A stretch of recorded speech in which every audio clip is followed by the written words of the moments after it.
आज फिर एक का प्रश्न आया है कि क्या प्रश्न था? भूत भविष्य। ये प्रश्न था कि हम जो भूतकाल में कर चुके हैं, साधक का एक प्रश्न है कि भूतकाल में जो हमसे बन पड़े कर्म, उनको ले लेकर सोच रहता है, टेंशन रहती है, चिंता अवसाद में घिरे रहते हैं कि भूतकाल में हमसे बहुत गर्हित कर्म हो चुके, खराब कर्म, दुष्कर्म, पाप, सभी कुछ भी कह लें। और भविष्य के लिए चिंता की भविष्य में क्या होगा।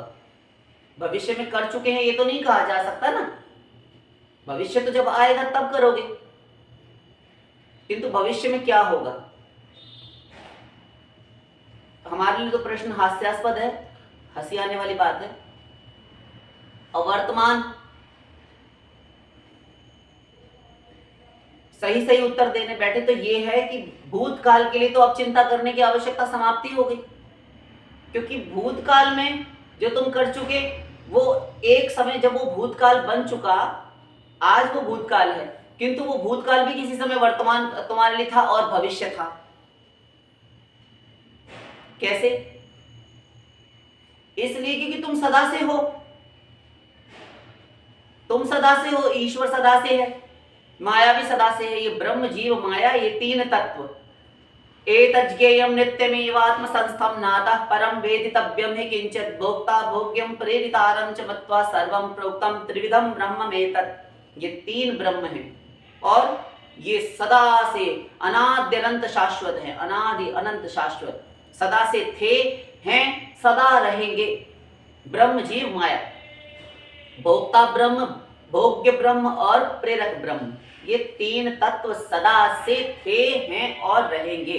तो तुम सदा से थे जीव, और जब तुम सदा से थे तो जो तुम्हारा पूर्व जन्मों का भूतकाल जिसे आज कह रहे हो, वो भी किसी समय भविष्य या वर्तमान रहा होगा। जैसे कि आज जो तुम कर्म कर रहे हो तो ये वर्तमान है, अगले जन्म में तुम बैठोगे या 1 लाख, 2 लाख, 10 करोड़, 20 करोड़ या अनंत जन्म, यदि भगवत प्राप्ति ना की जाए तो तुम्हारे अनंत जन्म होंगे। तो ये आज का जन्म भी भूतकाल हो जाएगा उस समय पर, ऐसा ही है ना।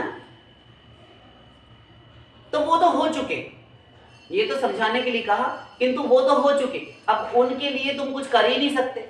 उनको तो या तो तुम भोगो, या तो तुम भोगो जो तुमने पाप किए हैं, क्योंकि ना भुक्तम क्षीयते कर्म कल्पकोटि शतैरपि, दुर्गा कहती हैं। और ये एक श्लोक श्रीमद् देवी भागवत महापुराण में और श्री ब्रह्मवैवर्त पुराण में, ब्रह्मवैवर्त पुराण में तो 4 खंडों में 4 बार इस श्लोक की पुनरावृत्ति की गई। ये बल देने के लिए, समझाने के लिए कि देखो मनुष्य, जो तुम हंस हंस कर रहे हो ये रो रो कर भोगना पड़ेगा। स्वयं जगत जननी पराम्बा आदि शक्ति दुर्गा जगदम्बा कह रही, ना भुक्तम क्षीयते कर्म कल्प कोटि शतैरपि, भोगे बिना उन कर्मों का अत्यंता भाव नाश नहीं होता, करोड़ों कल्पों में भी। एक कल्प ब्रह्मा का एक दिन होता है, कल्प कहते हैं ब्रह्मा जी के एक दिन को, और ये एक दिन अथवा एक कल्प अथवा एक सर्ग ये 8 अरब 64 करोड़ वर्ष का होता है। 4 अरब 32 करोड़ वर्ष की ब्रह्मा की रात्रि, 4 अरब 32 करोड़ वर्ष का ब्रह्मा जी का दिन।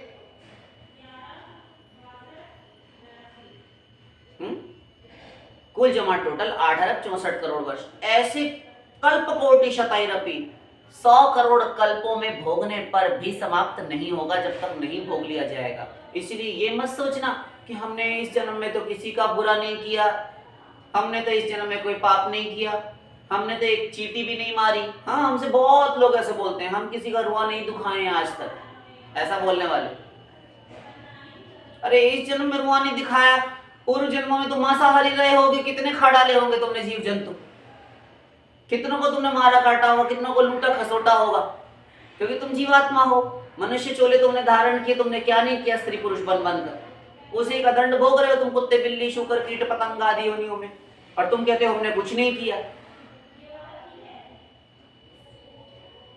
तो जो हो चुका उसके लिए तो तुम कुछ नहीं कर सकते, उत्तरदायी तुम हो, दंड तो तुम्हें भोगना होगा। अच्छा भी किया होगा तो अच्छा भी भोगना होगा, और होता भी है, कभी लाभ हो जाता है अकस्मात, तुमने कुछ नहीं किया होता फिर भी तुम्हें कहीं से कुछ रुपया मिल जाता है, धन मिल जाता है। तुम्हें पता ही नहीं कि तुमने पूर्व में क्या किया, फिर भी तुम किसी धनाढ्य सेठ के घर में करोड़पति के बच्चे होकर जन्म ले लेते हो, कभी तुम्हें खाने को 2 रोटी भी नसीब नहीं होती। ये कर्म का फल है। ये भगवान, इसमें कोई जिम्मेदार उत्तरदायी नहीं है, भगवान का कोई जिम्मा नहीं। भगवान तो कहते हैं कर्म बड़ा है, मैं बड़ा नहीं हूं, तुम जो करते हो तुम भोगोगे। अच्छा करोगे हम अच्छा दे देंगे, बुरा करोगे बुरा, और तुम मिश्रित करोगे वो दे देंगे। समोहम सर्वभूतेषु न मे द्वेषोऽस्ति न प्रिय। अर्जुन, मैं समस्त प्राणियों में समान हूं, ना मुझे किसी से द्वेष है और ना मेरा कोई प्रिय है, मुझे किसी से नफरत ईर्ष्या नहीं है।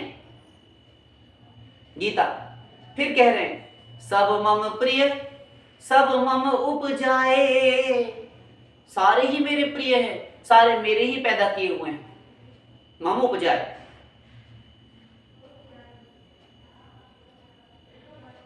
गुरु ग्रंथ साहिब, एक नूर ते सब जग उपजया, कौन भले कौन मंदे। एक नूर, एक प्रकाश से, एक उस स्पार्क से, उस ज्योति बिंब से, ज्योति पुंज, सहज प्रकाश रूप भगवाना। रामायण, भगवान सहज प्रकाश स्वरूप है, वही बात कही जा रही है। वो ब्रह्म है ना, अनंत प्रकाश से संपन्न। एक नूर ते सब जग उपजया, एक नूर से सारा संसार उत्पन्न हुआ, सृजित हुआ, वो डिवाइन लाइट। तो भगवान के लिए समोहम सर्वभूतेषु न मे द्वेषोऽस्ति न प्रिय, ना मेरा कोई अजीज है, ना मेरा कोई बहुत प्रिय है, और ना मैं किसी से द्वेष करता हूं। जो जैसा जैसा करता है उसको वैसा वैसा फल दे देता हूं। कर्म प्रधान विश्व रचि राखा, जो जस करई सो तस फल चाखा।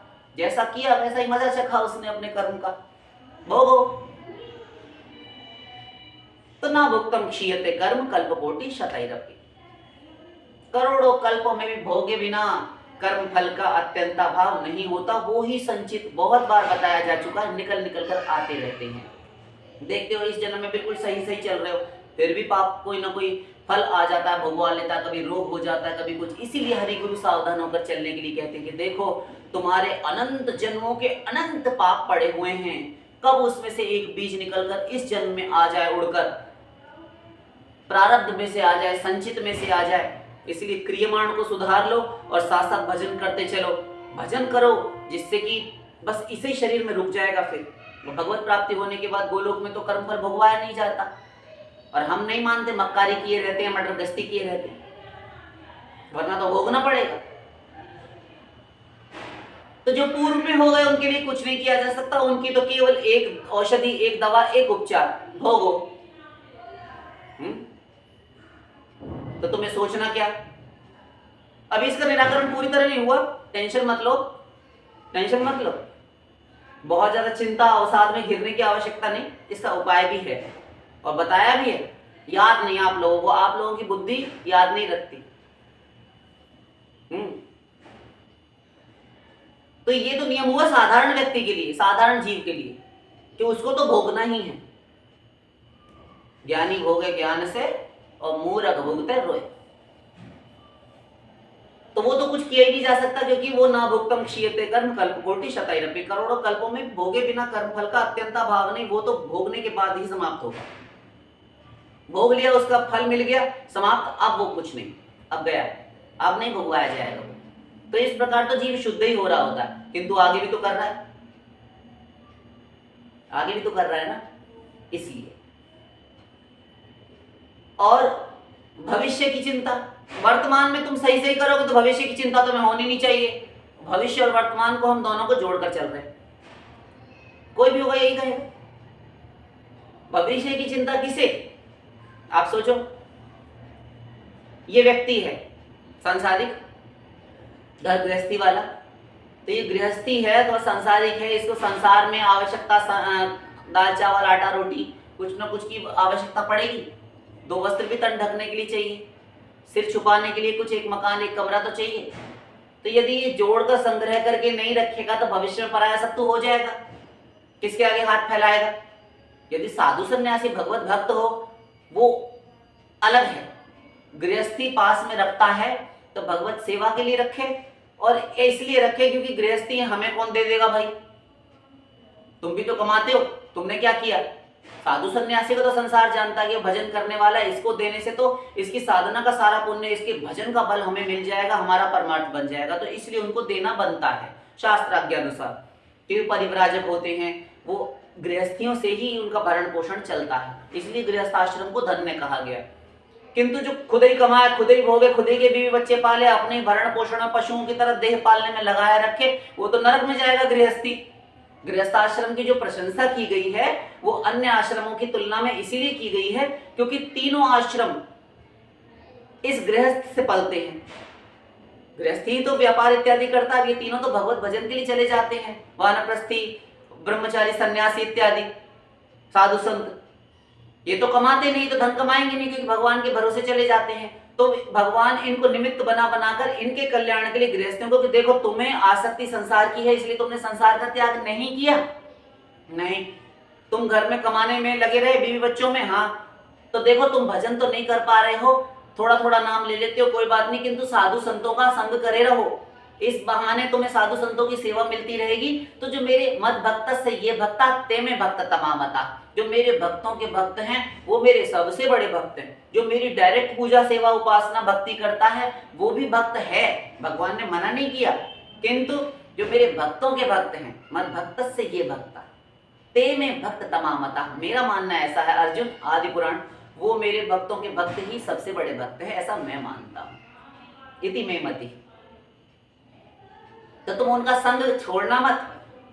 साधु संतों की जब सेवा, उनकी सेवा में धन का हम व्यय करते हैं, खर्च करते हैं, सेवा में लगाते हैं, न्यायोपार्जित पूंजी, संत को यदि तुमने अपनी पाप की कमाई दी तो संत पहले तो लेगा नहीं, और यदि लिया तो वो भोगेगा नहीं, किसी और काम में लगा देगा। यही कारण है कि जो हमारे सही सही भगवत प्राप्त संत होते हैं या सही सही भगवत भजन करने वाले संत हैं, वो यदि तुम वृंदावन में जाकर या कहीं अयोध्या जी में जो भी संत हैं उनको पहले पैसा मांगेंगे नहीं, केवल 2 रोटी खाएंगे, तुम्हारी मधुकरी कर लेंगे, और शेष अगर तुमने जबरदस्ती दे भी दिया उठाकर फेंक देंगे, या फिर किसी भंडारा भंडारा करवा के लोगों का उधर पूर्ति में गरीब लोगों को बुलाकर एक बड़ा सा आश्रम में भंडारा हो जाएगा, उनको खिलवा देंगे, खुद नहीं खाएंगे, खुद नहीं पाते। ये होता है, अपने लिए इतना सा तिनका रखता है कोई भी संत होगा यदि तो, और जो चटोरा होगा जीवा लोलुप वो खाएगा भर भर पेट। और ये आश्रम बनाकर बैठा करते हैं, क्या करते हैं, संड मुसंड होकर बैठते।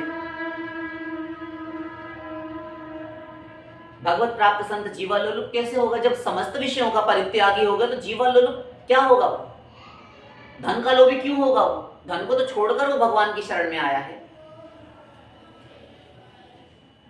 तो वो जो धनी है वो संग्रह करके रखता है, भविष्य में किसी के आगे हाथ ना फैलाना पड़े, क्योंकि तुम तो कमाते थे, तुमने क्या किया, ये प्रश्न होगा। कोई गृहस्थी तो एक गृहस्थी को नहीं देगा, साधु संत को दे देगा, उनका भजन का बल इतना है कि उनको बिना मांगे मिल जाता है, गृहस्थी को नहीं दे सकता, जबकि बस के समाज में रह रहा है, वो बसा हुआ है, प्रतिष्ठित है, फिर भी उसको लोन कर्जा करके ही मिलता है, पर एक विश्वास पात्र को बिना मांगे मिल जाता, तमाम जनता खड़ी हो जाएगी उसको देने के लिए, क्योंकि संसार को लोभ है, स्वार्थ है संतों से कि इनको ये दिया तो हमारा परमार्थ कुछ बनेगा, इसलिए हम देते हैं।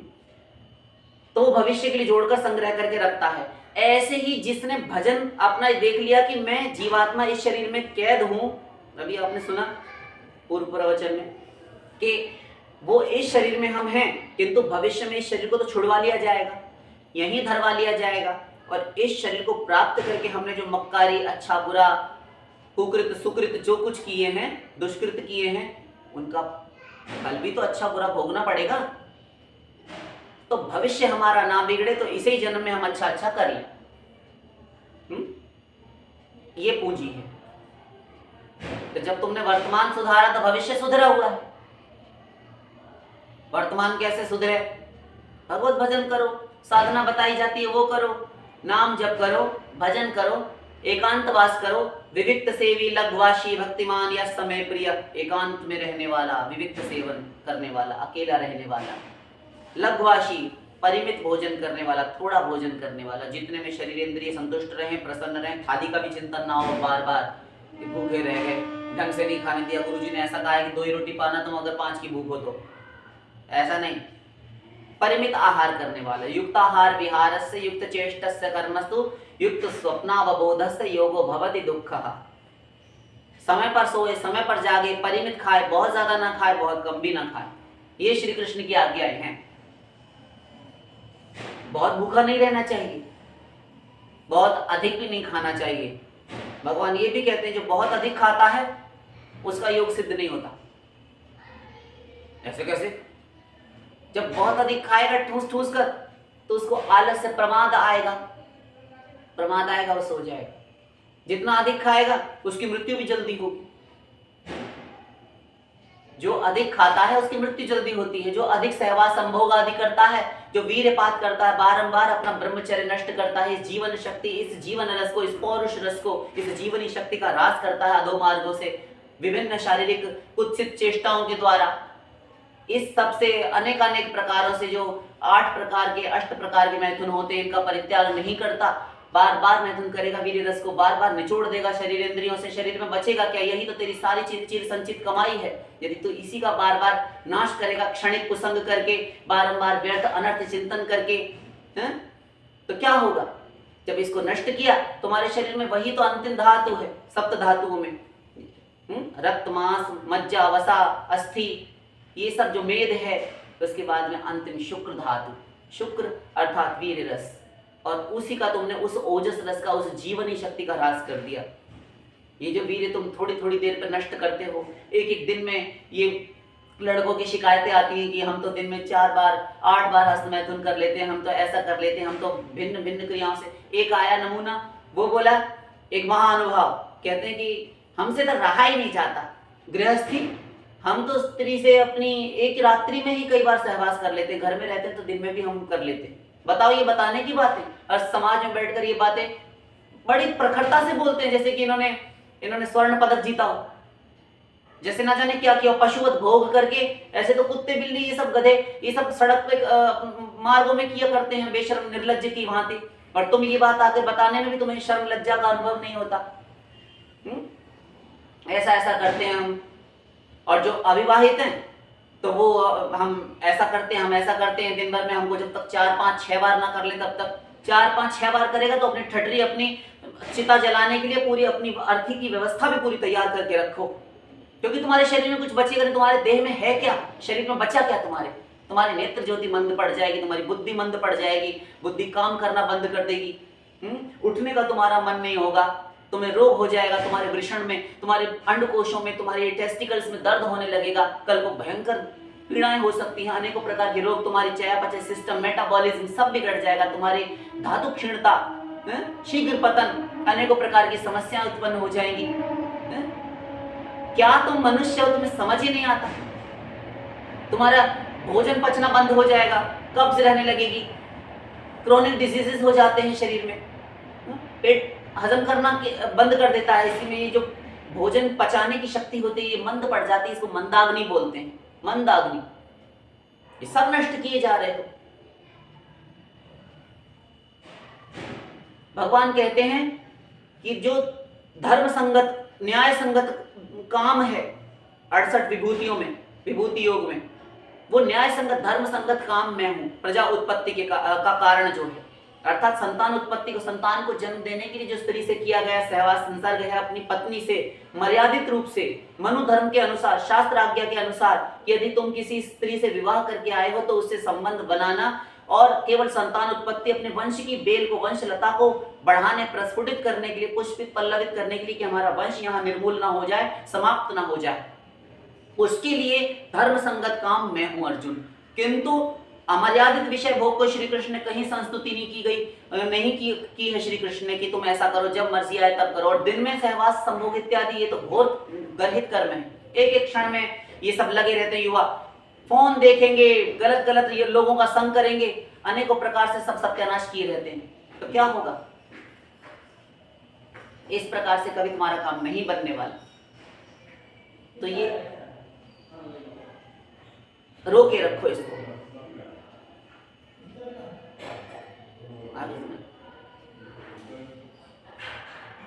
तो अभी जोड़ कर रखो, जितना अभी जोड़ लोगे, भजन कर लोगे, उतना भविष्य की चिंता समाप्त। अभी सही सही रखो अपने आप को, आगे के लिए कर्म होंगे नहीं, क्योंकि जब तुम भजन शुरू कर दोगे तो भक्ति, हमने पूर्व प्रवचन में भी कहा, कई बार कहा है कि वहीं से जलाना, भस्म करना शुरू कर देती है। ज्ञानाग्नि सर्वकर्माणि भस्मसात् कुरुते अर्जुन।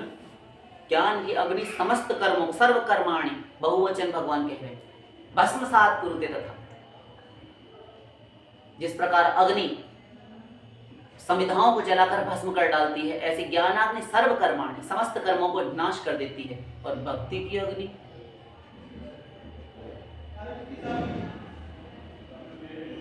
भर्जनम भवबीजानाम अर्जनम सुख संपदाम तर्जनम यमदूतानाम राम रामेति गर्जनम। भगवान का नाम जप, यमराज को उंगली दिखाता है वो भक्त। तो भविष्य के लिए चिंता करना व्यर्थ है यदि तुमने अपना वर्तमान सुधार रखा। तुम्हारा भविष्य तो प्रियालाल है ना, ठकुरानी ठाकुर, जब उनकी शरण में हो तो तुम्हारा भविष्य तो उनके चरण शरण में होना चाहिए। उनकी सेवा प्राप्ति है तुम्हारा भविष्य। तुम बुझ बुझ कर क्यों जीते हो? तुम क्यों चिंता करते हो कि हमारा भविष्य क्या होगा? यदि तुमने वर्तमान में प्रियालाल की सेवा की तो तुम्हारा भविष्य वो बिगड़ने नहीं देंगे। यदि हम सही सही गुरु के द्वारा ही, सही सही बनिए के हाथों ही हमने बेचा है तो, यदि हमारा गुरु सही है तो, और हम भी सही हैं तो भविष्य तो सुधरा हुआ है। ये तो व्यर्थ का, इसीलिए हमने कहा था हास्यास्पद है, हंसी आ रही है। भजन यदि कर रहे हो और नाम अपराध, संत अपराध से बचते हुए चल रहे हो, तो गुरु सही है तो, हम भी सही है, शरणागत हैं तो, बस फिर भविष्य की चिंता समाप्त। प्रियालाल संभाले रहते हैं, हरि गुरु की हम चरण शरण गोद में हैं, उनकी शीतल वरद हस्त की छत्र छाया में है। भविष्य की चिंता किसको होती है? जिसने भजन वर्तमान में ना किया हो, वो जाएगा नरक लोक, 84 लाख में गमनागमन करेगा। और भूतकाल की बात, वो सारा नष्ट हो जाएगा। क्यों? जब ही नाम हृदय धरे तो भयो पाप को नाश, जैसे चिन्हगी अग्नि की परी पुरानी घास। जैसे सूखी हुई घास पर अग्नि की चिंगारी पड़ जाए तो भस्म कर डालती है। अभी कहा ना, ज्ञानाग्नि सर्वकर्माणि भस्मसात् कुरुते तथा। ऐसे समस्त पाप नष्ट हो जाते हैं। टेंशन नहीं, जो भूतकाल में हो गए, किंतु अभी आपने कहा कि वो ना भुक्तम क्षीयते कर्म कल्प कोटि शतैरपि, वो साधारण मनुष्यों के लिए नियम है। भोगे बिना अत्यंता भाव नहीं होगा, क्योंकि आगे भी तो बनते रहेंगे उससे भजन करेगा नहीं। और भजन करने वाला तो संयतेंद्रिय होता है, जितेंद्रिय होता है, गुरु के अनुसार चलता है। गुरु शास्त्र के अनुसार आज्ञा देगा या स्वयं अपना एक सिद्धांत घोषित करेगा, उसके अनुसार उतने में ही रहकर अपना जीवन ढाल लिया और भजन करने लगे, बस तुम्हारा काम बन गया। भविष्य की चिंता, भूतकाल की चिंता तुम्हें करने की आवश्यकता क्या है? भूतकाल तो तुम्हारा नष्ट कर रहा है ना। कितनी बार कहा है, तुम्हारी ये साधना भक्ति क्लेशग्नि और शुभदा है, समस्त क्लेशों का नाश करती है। अविद्या, अस्मिता, राग, द्वेष, अभिनिवेश, तो प्रारब्ध, संचित और क्रियमाण सबका सर्वनाश कर डालती है भक्ति। चिंता करने की आवश्यकता ही नहीं रह जाती। ये तो बेकार व्यर्थ की चिंता है जो तुम ढो रहे हो। वर्तमान में सही सही चलो, काम बन गया। आशा करते समझ में हो। शेष फिर